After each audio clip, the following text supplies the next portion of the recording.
Hope you've had a good week so far, and I hope you've been able to enjoy this beautiful fall weather that we are getting to experience. I just wanted to take a few minutes to share with you what we learned in FCC Kids this past Sunday.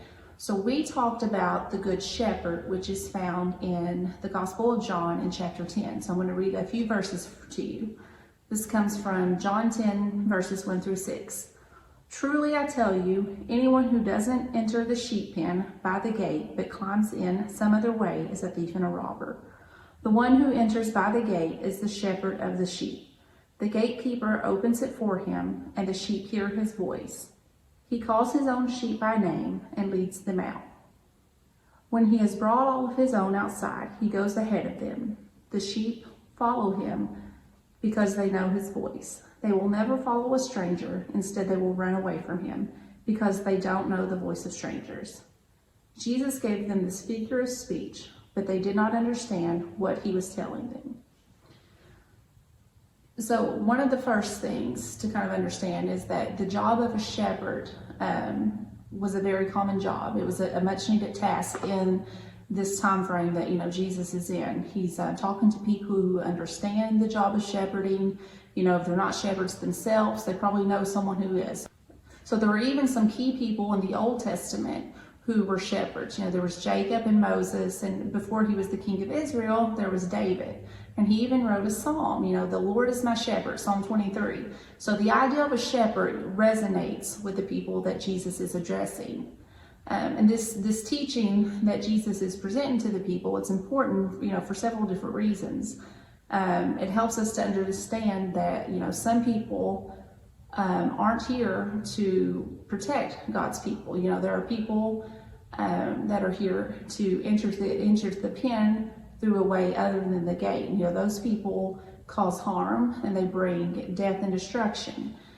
So Jesus is saying, if someone who wants to be your shepherd isn't coming through the gate, they're not a shepherd. They're not a shepherd who cares about your well-being. But Jesus is saying that, he's our good shepherd.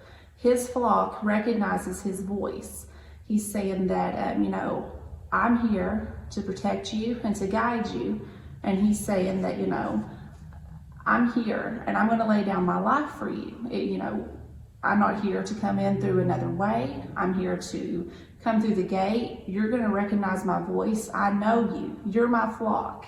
I know you by name. And that's a very powerful thing, I think. Jesus just doesn't know of us. He knows us personally. He knows us by name, and we know him. He calls to us and we know his voice.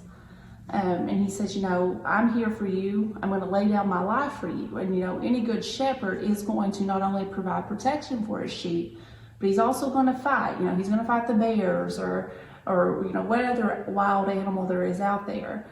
A good shepherd is going to fight for their flock, and that's exactly what Jesus does for us.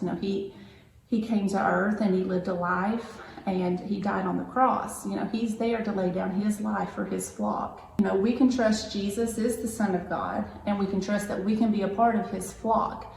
We can trust that when we hear the voice of Jesus, when he's calling us, we know that we can go to him. We know that he's going to provide protection for us. And it may not, his protection may not quite look like what we're used to or what we think it should be. But ultimately, Jesus sees the big picture. He sees all that there is, and his protection is the best. We often wander, just like sheep. We wander, we get ourselves in situations that we shouldn't be. But, we can trust that Jesus never loses any of his sheep. He's not going to turn his back on his flock, on any member of his flock. When we wander, he doesn't say, well, that's that person can't come back to my flock. Jesus is there to redeem us and to restore us. So each week, we wrap up our lesson with a thing that's called a Christ connection. And this is just something that kind of helps us relate Jesus back into our story so that, we're not missing that Jesus is in every Bible story that we read about. Old Testament, New Testament alike, Jesus is there. The Christ connection helps us a lot in the Old Testament because sometimes it's kind of hard to see Jesus in those stories. But in the New Testament and the Gospels, we can see Jesus a little easier. But I wanted to read to you our Christ connection for this lesson. Jesus is the Good Shepherd. God sent him to rescue sinners, and Jesus laid down his life for his sheep so that they could have forgiveness and eternal life. When we trust in Jesus, we are his sheep who listen to, follow, and obey him. So, I think it's easy for us to be like, okay, I can be a part of God's flock because I know he's always going to be there to come find me when I need to be found, or he's always going to forgive me when I need to be forgiven. But, it's not that easy. We can't just expect from Jesus. We're called to listen to his voice, to know his voice and to listen to it and to follow him and obey him. So I think it's important, that we can rely on Jesus, but it's also important that, we hold up our end of the deal. We follow, we listen, and we obey him. I hope y'all have a great rest of the week. We're excited to see you this Sunday at 9 a.m. or 11 a.m. for our tag team sermon.